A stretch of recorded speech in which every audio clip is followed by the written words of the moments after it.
दोस्तों नमस्कार, एक बार फिर से स्वागत है आप सभी का मेरे इस शानदार वीडियो पर। आज हम फिर एक बेहतरीन टॉपिक के ऊपर बात करेंगे और इस वीडियो में हम जो है जानने का प्रयास करेंगे कि जो शुगर स्टॉक है वो अगस्त महीने से अभी आप देख रहे हैं वो लगातार तेजी में है और कुछ कुछ स्टॉक्स तो ऐसे हैं जो कि इस 15-20 दिन के ड्यूरेशन में ही जो है लगभग 50% से अधिक का रिटर्न दे चुका है। ऐसे भी स्टॉक्स यहाँ पर है, तो इनके कारण को समझेंगे क्या क्या रीजन है जो शुगर स्टॉक इतने तेजी से भाग रहे हैं और क्या आने वाला उनका समय है उसमें ये तेजी बरकरार रहेगा कि ये एक ट्रैप है, क्या है, इसके ऊपर थोड़ा सा हम डिस्कशन करने का प्रयास करेंगे। चलिए, अगर आप हमारे चैनल पर पहली बार आए हैं तो चैनल को आप सब्सक्राइब कर लीजिए, बेल आइकन को हिट कर लीजिए ताकि इस प्रकार का जो बेहतरीन जानकारी है वो लगातार आपको मिलती रहे। तो सबसे पहले हम जो है बात करते हैं आज जो तेजी में रहने वाले कुछ स्टॉक्स के बारे में मैं आपको जो है बताना चाहूंगा। आप जो है तेजी कितना परसेंट है इसको आप जो है जा करके आप डेफिनेटली जो है आप चेक कर सकते हैं। मैं आपको कुछ तेजी में रहने वाले स्टॉक्स के बारे में बताता हूँ, जैसे कि बलराम चीनी हो गया और दालमिया भारत है और धामपुर शुगर है, इसके अलावा द्वारिकेश शुगर है, श्री रेणुका शुगर है, त्रिवेणी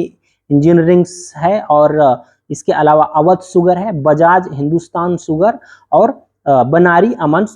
शुगर। ये इतने स्टॉक हैं जो कि काफी तेजी में है और काफी चर्चा में भी है, ये जो सभी स्टॉक जिसका मैंने नाम आपको बताया। तो चलिए हम बारी बारी से कोशिश करते हैं कि जानने का प्रयास करते हैं कुछ 5-6 ऐसे महत्वपूर्ण कारण जिसके वजह से इन स्टॉक्स में जो है तेजी देखने को मिला। तो सबसे पहला अगर मैं कारण की बात करूं तो चीनी की जो कीमत है वो रिकॉर्ड स्तर पर पहुंच गया है। अगर हम डोमेस्टिक शुगर प्राइस की बात करें तो पिछले एक महीने में लगभग 10% की तेजी आई है। इसमें कुछ बाजारों में अगर मैं होलसेल की मैं बात करूं तो लगभग 53,000 से लेकर के 54,000 पर क्विंटल के आसपास जो है इनका प्राइस देखने को मिला है, जिसके वजह से लोगों को में ये एंटिसिपेशन और जो है जग गया है कि आने वाले क्वार्टर्स में इन कंपनियों को बहुत बेहतरीन प्रॉफिट जो है हो सकता है। इसका जो असर है, जो प्राइस बढ़ने का असर डायरेक्ट सीधा जो है शुगर मिल को जो है मिलता है, जो कंपनी है उसको, जैसे कि शुगर की जो सेलिंग प्राइस में अगर जो है वृद्धि होता है तो रियलाइजेशन बढ़ता है और रियलाइजेशन बढ़ने जो डेफिनेटली जो है मार्केट मार्जिन बढ़ेगा, मार्जिन और प्रॉफिट बढ़ेगा तो स्टॉक के प्राइस में जो है तेजी होना ये स्वाभाविक है। उसके बाद फिर डोमेस्टिक शुगर सप्लाई टाइट हो गया है, हो रही है। ऐसा जो जब बाजार में इन्वेंट्री को लेकर के चिंता बढ़ चुकी है अभी जो है, तो खराब मौसम, इसका जो रीजन क्या है कि खराब मौसम भी है एक रीजन की, मतलब खराब मौसम की वजह से जो शुगर केन का जो फसल है वो खराब हुआ है बहुत सारे इलाकों में, जिसके वजह से जो है इनके जो सप्लाई है वो टाइटनेस रह सकते हैं। तो सप्लाई टाइट रहेगा और डिमांड तो जो है आपका बढ़ेगा लेकिन कम नहीं होगा, या तो इक्वल रहेगा या तो बढ़ेगा या तो उससे ही ज्यादा, कम तो नहीं होगा, क्योंकि आने वाले समय पे और भी जो है डिमांड बढ़ने वाला है। तो ये सारी चीज इसका जो है रीजन है। यही कारण है कि जो है इन्वेंट्री, मतलब है कि इन्वेस्टर मान रहे हैं कि अगले कुछ समय पर जो है शुगर की कीमतों में और उछाल आएगा, ये सारी चीज है। सबसे तीसरा और भी बड़ा कारण है, फेस्टिवल सीजन आने वाला है, अभी जो स्टार्ट हो जाएगा गणेश चतुर्थी, फिर दशहरा, फिर शादियों का सीजन आ जाएगा, जो मिठाई का सबसे बड़ा सीजन है, सबसे ज्यादा मिठाई जो है बिकता है, बढ़ता है उस टाइम पर, ये चीज है। और इसके बाद फिर जो है यही सब जो रीजन है जिसके वजह से शुगर का क्या होगा, कंजप्शन जो है बढ़ेगा और इसी वजह से डोमेस्टिक प्राइस को लेकर के ये सारी चीजें चिंता है, डोमेस्टिक प्राइस जो है बढ़ जाएगा। और उसके बाद फिर जो है गवर्नमेंट की स्टॉक लिमिट का नीति, गवर्नमेंट ने क्या किया है कि बल्क में जो शुगर कंज्यूमर के लिए इन्वेंट्री रखने की सीमा को जो है चेंज कर दिया। इन्होंने 15 दिन कर दिया है अब इन्वेंट्री रखने की जो सीमा है उसको, अब 1 सितंबर से लेकर के 30 नवंबर तक 2026 तक, 1 नवंबर से लेकर के 1 सितंबर से लेकर के 30 नवंबर तक ये लागू हो जाएगा। अभी अगस्त चल रहा है, 1 नवंबर से 30 सितंबर तक ये लागू हो जाएगा। तो और जो है धड़ल्ले से यहाँ पर जो है स्टार्ट हो जाएगा, क्योंकि इन्वेंट्री रखो का जो सीमा घटा दिया है, 15 दिन का ही कर दिया है। अब जो है इससे क्या हो रहा है कि शुगर कंपनियां के लिए ये बात डेफिनेटली जो है निगेटिव आपको लग रहा है, क्योंकि इन्वेंट्री कम दिन के लिए रखना है तो इनको जो इन्वेंट्री अगर ज्यादा जो इन्वेंट्री कम दिन के लिए रखना है तो फिर इनको जल्दी जल्दी उनको निकालना होगा, ज्यादा दिन का इन्वेंट्री नहीं रख सकते वो, ये सारी चीजें हैं। और मार्केट के लिए ये जो है ने इसको अलग तरीके से लिया, हालांकि नेगेटिव है लेकिन अलग तरीके से लिया है। इसने क्या किया है मार्केट का सोच में बता रहा हूँ कि सरकार जो है शुगर की प्राइस, मतलब जो अभी, क्योंकि अभी शुगर के प्राइस, शुगर का दाम जो है बढ़ चुके हैं और सरकार सप्लाई को क्या करेगा, नियंत्रित करने के लिए इंटरवेंशन कर रही है। इससे इन्वेस्टर को लगता है कि शुगर का जो मार्केट में शॉर्टेज बढ़ जाएगा, टाइट हो जाएगा, और जिसकी वजह से फिर से यहाँ पर क्या हो जाएगा, डिमांड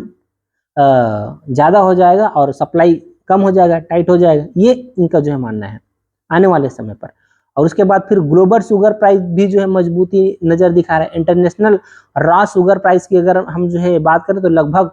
14 मंथ से हाई पर पहुंच गया है, और ग्लोबल सप्लाई जो है का कंसर्न और मौसम से जुड़ी जो चिंताएं हैं इसको और इस सेंटिमेंट को और मजबूत कर दिया। इससे इंडियन शुगर कंपनी के लिए एक्सपोर्ट इकोनॉमिक्स भी जो है बेहतर हो सकता है। और हालांकि इंडिया की जो एक्सपोर्ट पॉलिसी है वो बहुत सारी चीजें सरकार के रूल रेगुलेशन के ऊपर जो निर्भर करता है। सरकार जैसे जैसे नियम बदलता है तो ये शुगर कंपनियों को जो है बहुत ज्यादा जो है दिक्कत होता है, जैसे कि एक्सपोर्ट ड्यूटी वगैरह लगाना, ये सारी चीजें, या फिर बाहर शुगर ज्यादा मंगाना, इन सब चीजों के ऊपर जो है इनका जो प्राइस है वो निर्भर करता है। उसके बाद फिर इथेनॉल स्टोरी जो चल रहा है, छठवां सबसे बड़ा कारण अगर हम बात करें तो इथेनॉल स्टोरी की बहुत जो कंपनियां हैं, जो शुगर की जो कंपनियां हैं, उसको केवल शुगर बनाने से ही बेनिफिट नहीं होता, वो जो है एथेनॉल भी बनाने और जो पावर बिजनेस में इन सब चीज़ों में इनका जो इस्तेमाल किया जाता है, तो इन सब चीज़ों से भी जो इनको रेवेन्यू आता है। ये जो मार्केट में चल रहा है, और शुगर केन का बहुत इम्पोर्टेंट जो हिस्सा है एथेनॉल प्रोडक्शन में जाता है। इससे मार्केट में जो है अवेलेबल शुगर की मात्रा कम होगा, तो अवेलेबल शुगर की मात्रा कम होगा तो डेफिनेटली फिर से शॉर्टेज बढ़ेगा, प्राइस स्पाइक होगा, कंपनी को बेनिफिट होगा। ये सारी चीजें हैं, ये सब जो उनका इंटरलॉकिंग कनेक्शन आप जो है बोल सकते हैं। इसलिए मार्केट में ये जो है थीम चल रहा है कि sugar plus ethanol plus tight supply is equal to higher realisation, ये है। और कुछ रिपोर्ट्स का अनुमान ये भी है कि फाइनेंशियल ईयर सन 2025-26 सीजन में लगभग 3.4 टू लेकर के 3.9 मिलियन टन जो है सुक्रोज एलिमेंट, मतलब सुक्रोज, इतने शुगर के बराबर जो है एथेनॉल का भी प्रोडक्शन बहुत सारी कंपनियों ने स्टार्ट कर दिया है। जो पहले केवल शुगर ही बनाते थे, अब वो एथेनॉल का प्रोडक्शन जो है 3.4 टू 3.9 मिलियन टन्स के इक्वल में जो है बनाना चालू कर दिया। तो